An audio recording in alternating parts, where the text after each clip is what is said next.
More SEC coach firings. We got playoff rankings and some sneaky matchups this week in Week 11 of the SEC. Locked On SEC Squad. Roll along. You're talking ball with the SEC Squad.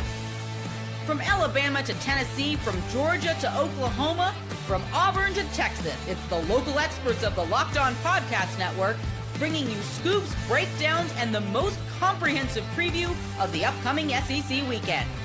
It's the SEC Squad, and we have a seat for you. Hurt feelings and thin skin are prohibited. Squad up, you're part of the SEC Squad. What's up, everybody? Welcome into the SEC Squad. Sit back, grab your favorite beverage, and join us as we get you ready for another week talking all things SEC. And today's episode is brought to you by FanDuel. Right now, new customers can bet just $5, and if your bet wins, you'll get $300 in bonus bets to use across the app. Download the FanDuel app today. Let's welcome in our squad this week. We've got John Miller, Locked On Mizzou. We're in a Knicks hoodie for some reason. We got Stephen Willis, Locked On Ole Miss. He's doing it right. He's got the Rebel gear on. We got Jimmy Stein, Locked On Bama. He's got the little A there on his whatever that is, quarter zip. And then Corey Burton, Locked On Vandy, rocking it from Nashville. I'm Chris Gordy, Locked On SEC. And gents, we got plenty to get into, but let's start as we do every week. Very quickly, just give us a prediction about your team this week if your team is playing. John Miller, we'll start with you.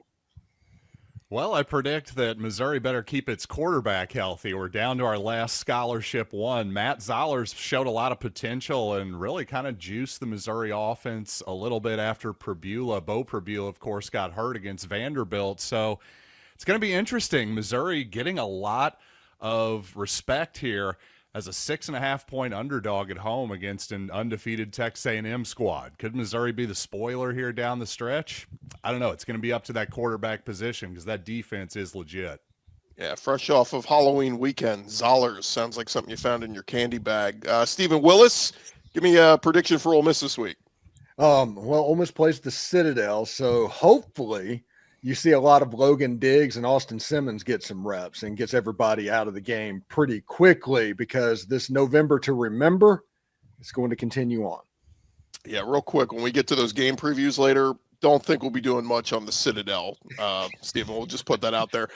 Jimmy Stein, give me a prediction for Bama this week.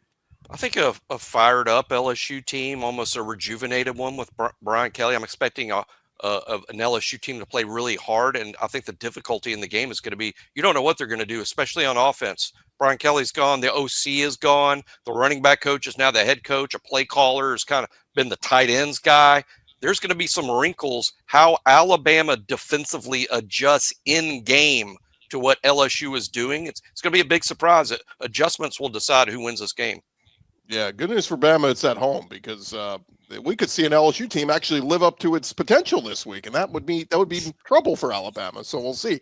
But ding dong, the witch is dead. Brian Kelly's gone. Hey, Corey Burton, give me a prediction for Vandy. Well, for one, hopefully they learned how to tackle in the perimeter because that was very, very poor, if I'm being nice, against Texas. So hopefully they'll learn how to figure out how to tackle Cam Coleman at some point. And I think this team is going to have a major bounce back against an Auburn team who's going to theoretically get that interim coach bump with DJ Durkin. So that'll be an interesting game right there, how A, Vanderbilt bounces back, and B, what Auburn looks like, because I really have no clue with DJ Durkin and all past things about Auburn. You can just kind of wipe off the table there.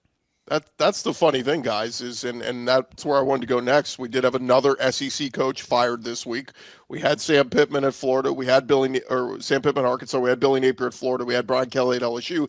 And now we have Hugh Freeze out at Auburn.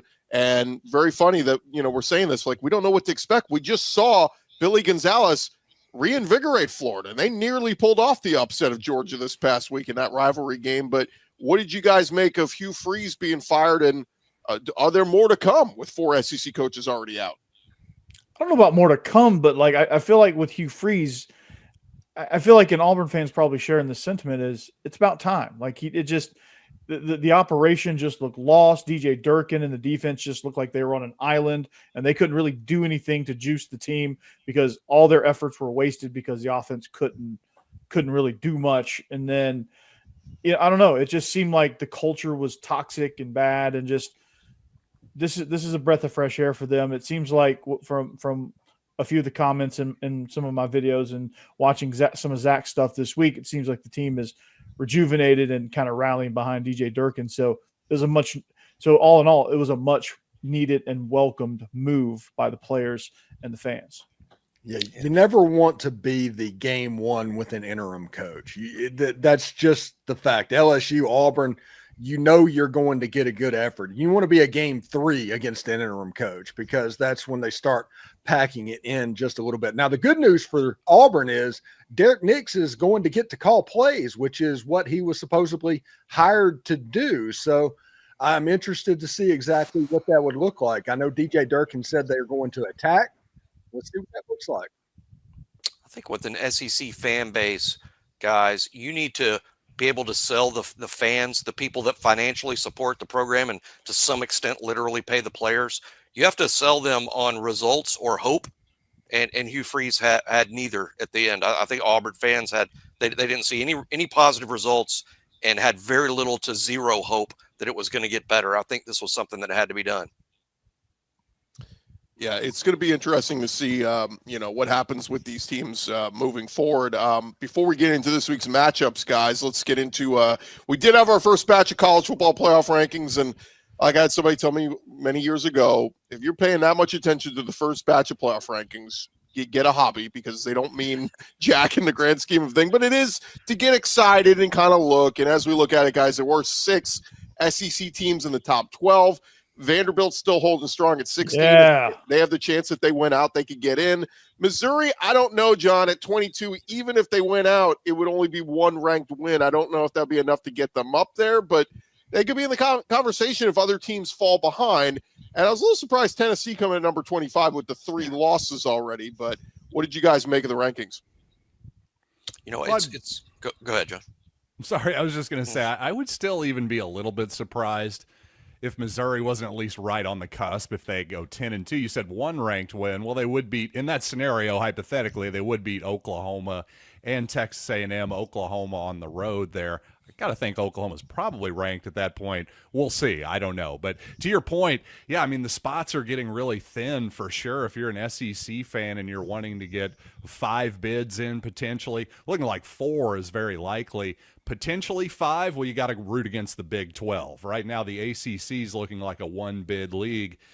If the Big 12, if there's a little bit more chaos, specifically with BYU and Texas Tech, of course, maybe they're a 1-bid league too. In that scenario, maybe you get 5 in if you're the SEC. Obviously, if you're a Missouri fan, you're a Vanderbilt fan, you're on the bubble, if you will, and you kind of got to win out, you may want to root against the Big 12.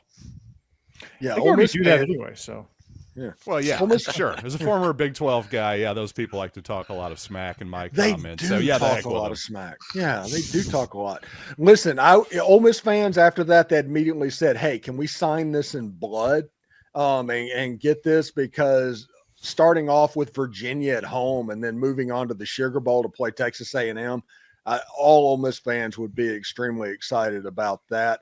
One thing that I'm interested about is they might call it a 12-team playoff, but number 11 and number 12 did not make it in because Memphis is not even ranked.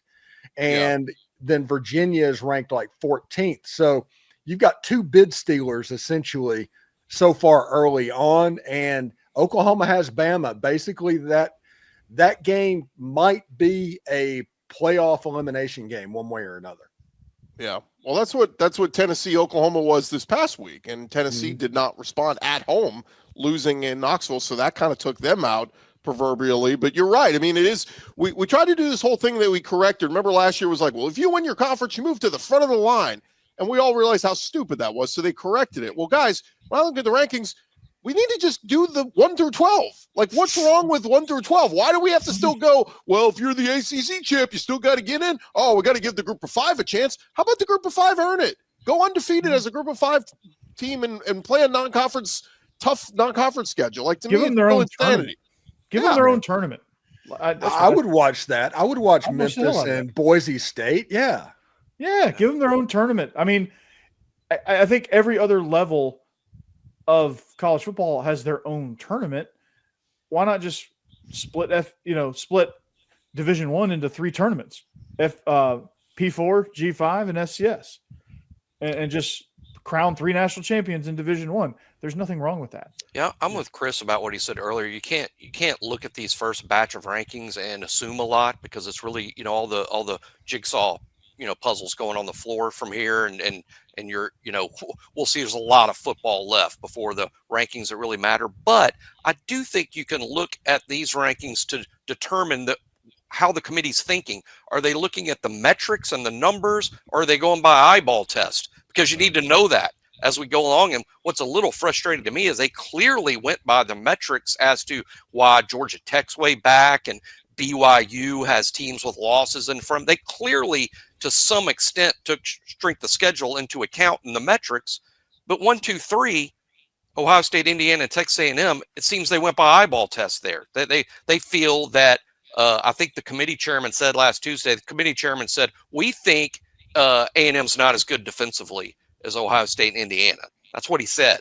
They're going by eyeball test as to the 1, 2, 3, but seem to be applying the strength of record and strength of schedule metrics further back. So it's a little inconsistent and confusing to me, but that's kind of how the committee has always been.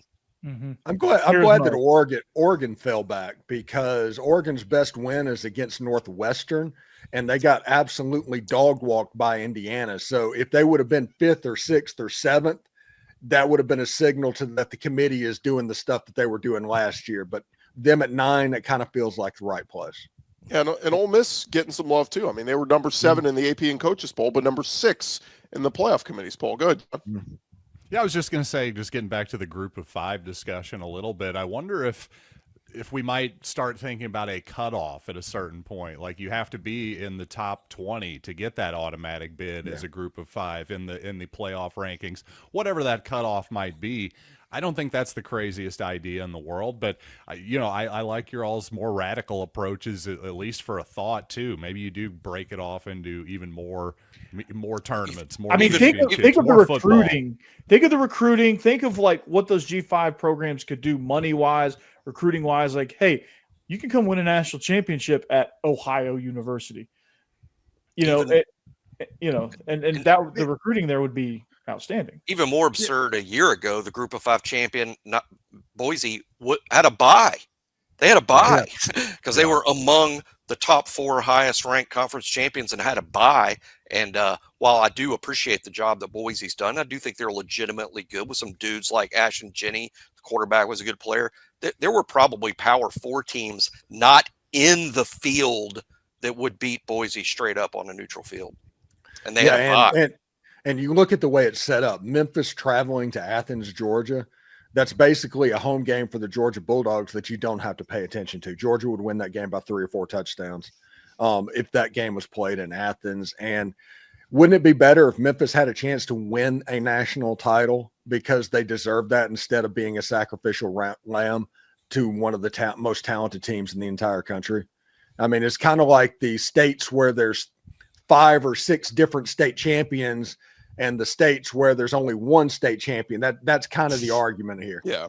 I mean, Texas has got 6A. I wouldn't be shocked that they're going to have 12A. 7. I think Texas has 7 class. Georgia used to have 7 classifications. They've bumped one back. Tennessee has 6 classifications somehow.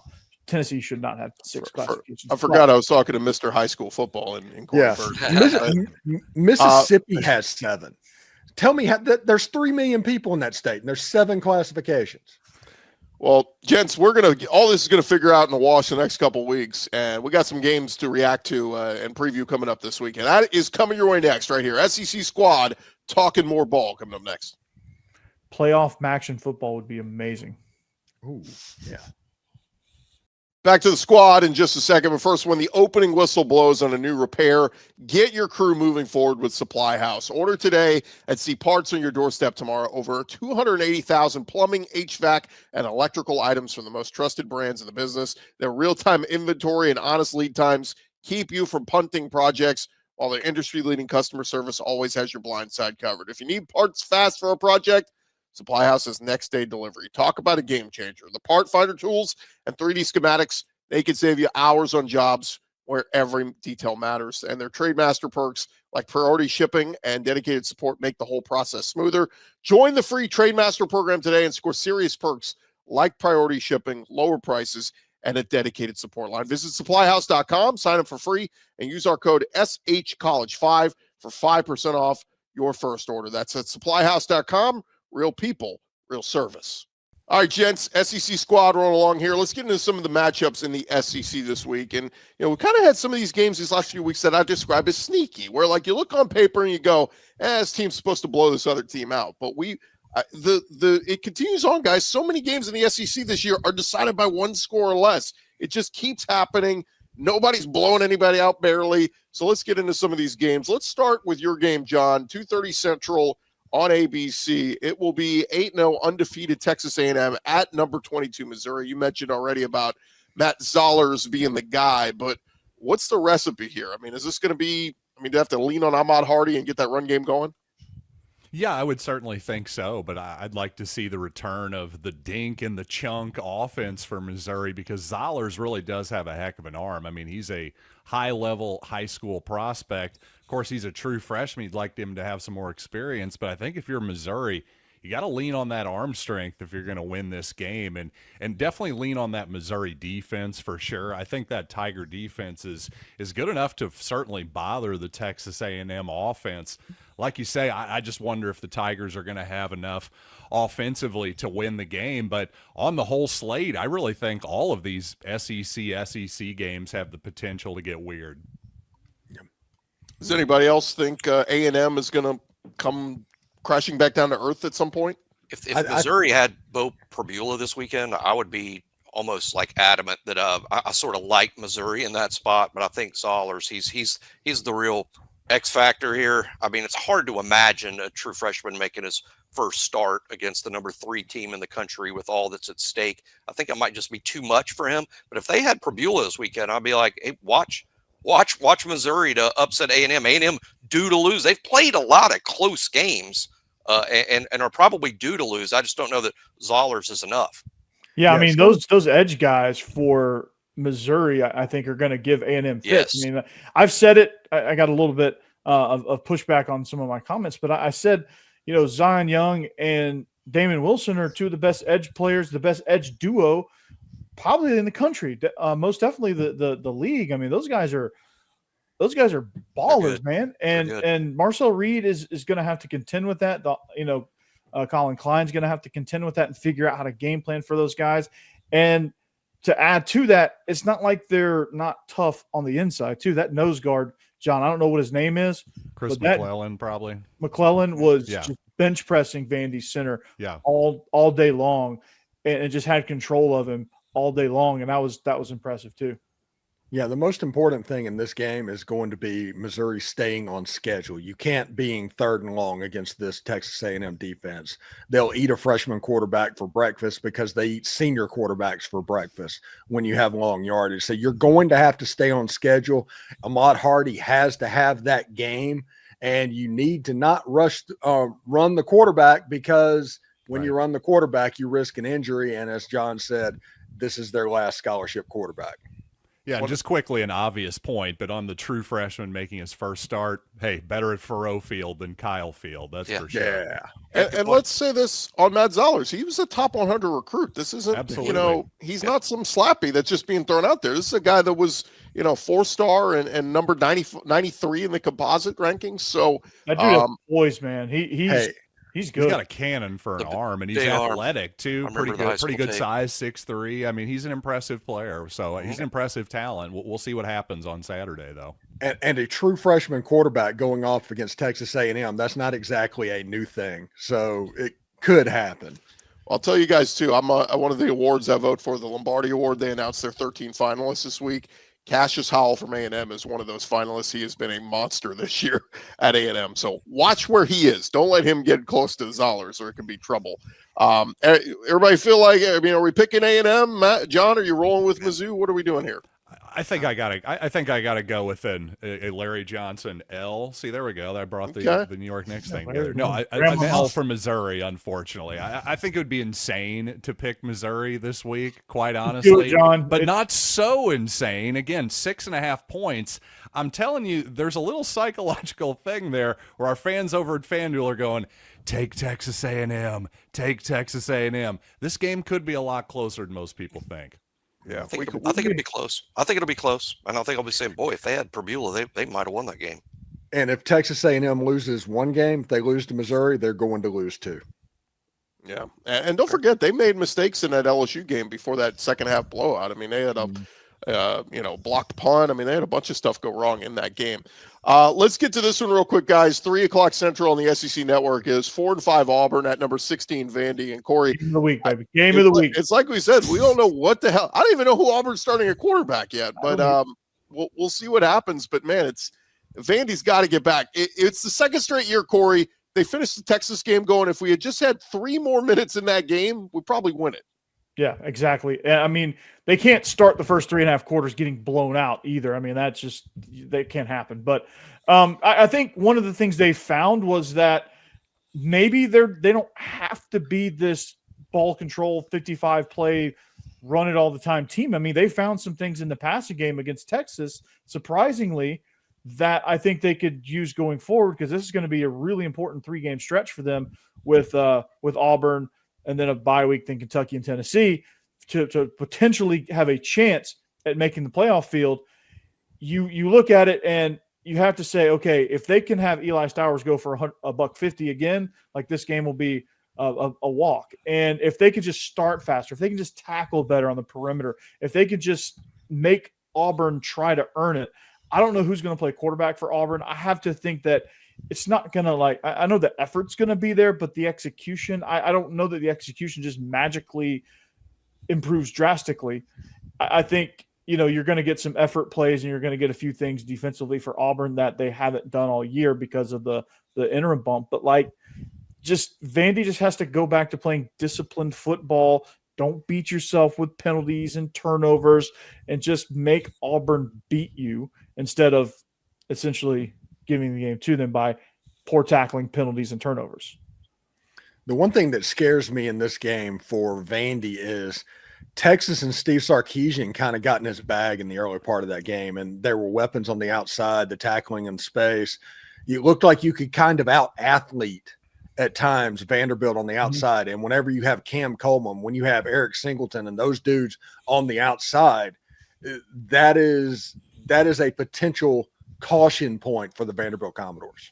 Yeah, and they've played in other games, they've played those fast screens and they've played those slants really well. Against Missouri, I think they played the fast screens pretty good. They came up. I wanted Missouri to throw a lot more of them against Vanderbilt, but I know I'm surprised you didn't. But Vanderbilt, I think, played those really well. I think they played them really well against Alabama. They didn't cover the deep stuff much against Alabama, but I think they played the shorter stuff a lot better and a lot tighter. But they didn't get after Arch. They didn't make things difficult for Arch until midway through the fourth quarter, and that's a problem too. You've got to force, because Jackson Arnold, if he's the starter, presumably, he can make some mistakes if you get after him.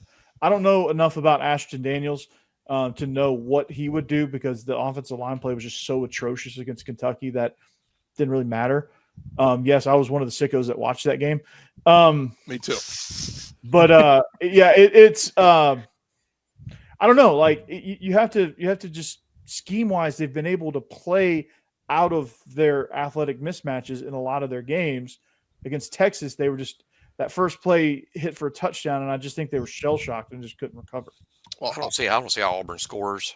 I don't think Auburn's going to score enough points to win the game, and Vanderbilt's a difficult prep even for DJ Durkin, who's doing a good job. I love that stat this week. It's shocking. The only 3 teams have given up 24 points or less all year: Indiana, Ohio State, and Auburn.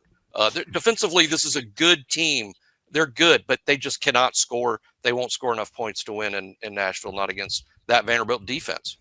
I was going to say, if the defense shows up and they play, I mean, DJ Durkin making a case for being the permanent coach there at Auburn. This would be a big one if he could find a way to win it. Go ahead, Joe. Yeah. Yeah, I was just going to say, I think I agree with Jimmy. I don't want to overrate the fired coach, new coach, interim bump here on just the 1 week here. I agree with Jimmy. I just don't see Auburn suddenly is going to find a bunch of points and first downs that they haven't had the last few weeks. I just don't see it. Or all year, really. Yeah, exactly. The one thing that Auburn could do, and it wouldn't surprise me, and the way that Auburn might win this is short field off of a fumble, a punt return for a touchdown, something like that could helps the offense to where Auburn gets above 24 points.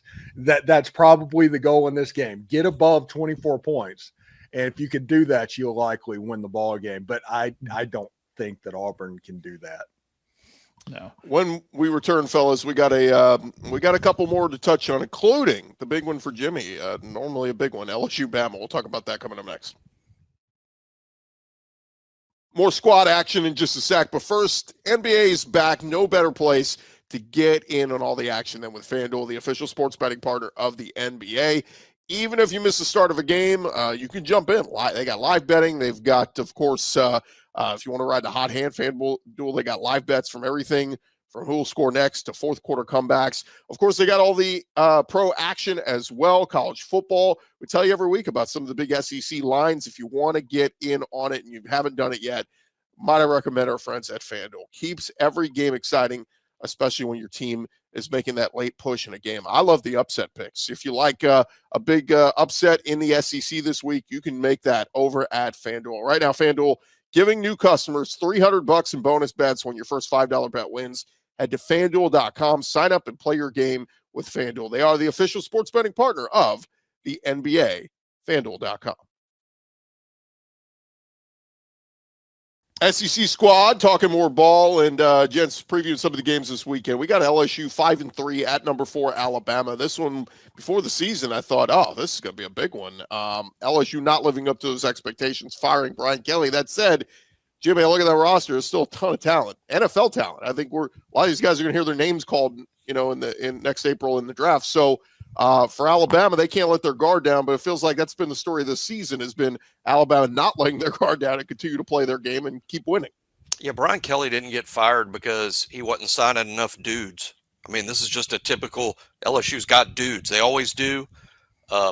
I think the difficulty for Alabama, I mentioned it earlier in the show, is LSU's going to make changes on offense. There's no question they are. The running back coach is now the head coach, the tight end coach. He's going to call plays. There were probably, imagine this, staff dissension under Brian Kelly. The assistants probably wanted to do some other things, and Brian Kelly said, no, now we're going to see those other things, whatever they are. I think Alabama has to implement a defensive plan based on 8 games of LSU tape. But then the game's going to start Saturday night, and LSU may be doing something completely different. I think in-game adjustments that Alabama defensive coordinator Kane Womack is going to make will be the key. Because if LSU can score 20, 24, 25 points, their defense has been good all year. Their defense will give them a chance to win if their offense can score into the mid-20s. Alabama's only averaging 29 points a game against SEC competition. I think if LSU can find points that haven't been there the last couple of weeks, this can be a close game. I suspect LSU is going to play very hard, and they typically play well in Tuscaloosa at night. I think it's going to be relatively close, but in the end, Ty Simpson throwing to his great receiving group has been just a bit more efficient than Garrett Nussmeier throwing to his talented group. I like Ty and Alabama's receivers to win the game, but it's going to be tight. I would say, the line's around 10.5. I think Alabama wins by around 9 or 10. Jimmy, you make a great point with the receiving cores and Alabama's offense. I think they're going to have to find a way to take it, early to mid fourth quarter. Like Ty Simpson's going to have to go on some drive, I think, to really either put the game away where it's like tight, or maybe if it's like a close game and they're just like 4 points down, kind of like what Georgia did against Florida. You have a drive like midway through the fourth quarter to go get that win against a fired up LSU team. And I think that's what it's going to come down to. And I trust the Heisman hopeful and his talented group of receivers versus Nussmeier, who behind a kind of a pitiful offensive line almost, especially at the tackle position. They've just been subpar all year.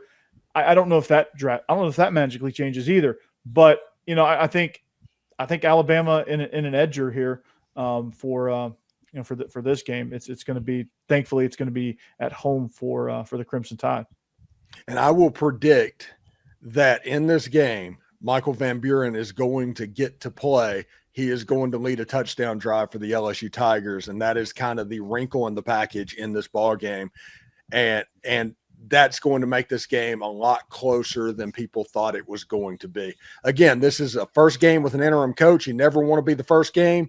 Frank Wilson with UTSA, they did some stuff interesting back in the day going on. He likes to run the football. LSU has trouble running the football, so they're probably going to try and scheme some runs and stuff like that up this week. Yeah, I was going to say, you said LSU trouble running the football. They don't try to run the football. When they've run the football times, they've had success at some points, but like they don't stick with it. Against A&M, Harlem Berry had some great runs in the first half. Do you know he carried the ball once in the second half against A&M? Like, that's how you lose games. And so I think you guys make great points. To me, though, Jimmy, we talk about the Heisman. Ty is building the resume.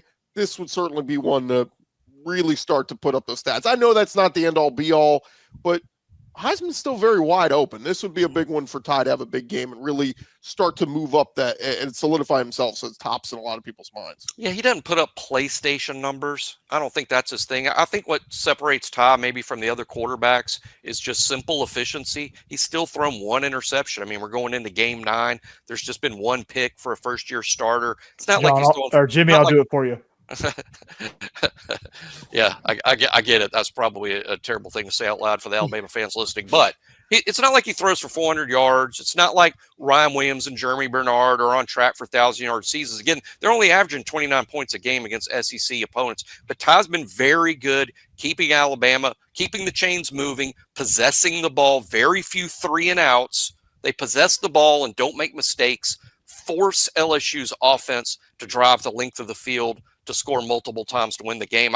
I like Steven's, kind of prediction about Michael Van Buren playing a driver or two and driving and scoring. I mean, I can see that coming. There will be changes on LSU's offense. I think that's the certainty. What's uncertain is what will those changes be?